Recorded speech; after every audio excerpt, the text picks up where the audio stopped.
नमस्कार मित्रांनो. घरामध्ये एका सदस्यावर येणार आहे चोरीचा आळ आणि आता नेमका तो सदस्य कोण आहे आणि चोरीचा आरोप कोण लावणार आहे हे सगळं आपण पाहूया. तर मित्रांनो, बिग बॉसने नुकताच एक प्रोमो प्रदर्शित केलेला आहे. त्यामध्ये असं दिसून येत आहे की विशाल आणि रोशन यांना कुणाच्या तरी बेडमध्ये लपवलेलं ग्रॉसरीचं सामान मिळतं, ज्यामध्ये पोहे, साखर हे सगळं असतं. तर आता तांदूळही असतं. तर आता विशाल आणि रोशन हा मुद्दा सगळ्यांसमोर घेऊन येतात. घरातल्या कोणत्या सदस्याने हे असं केलं असेल असं तो विचारतो. घरात तरी तुम्ही सामान नाहीये म्हणता, मग हे कुठून आलं?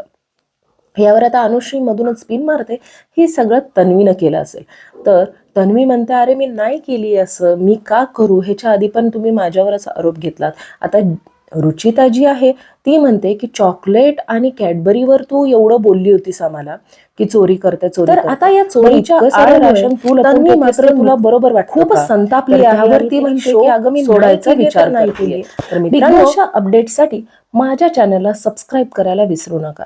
Thank you so much for watching my video.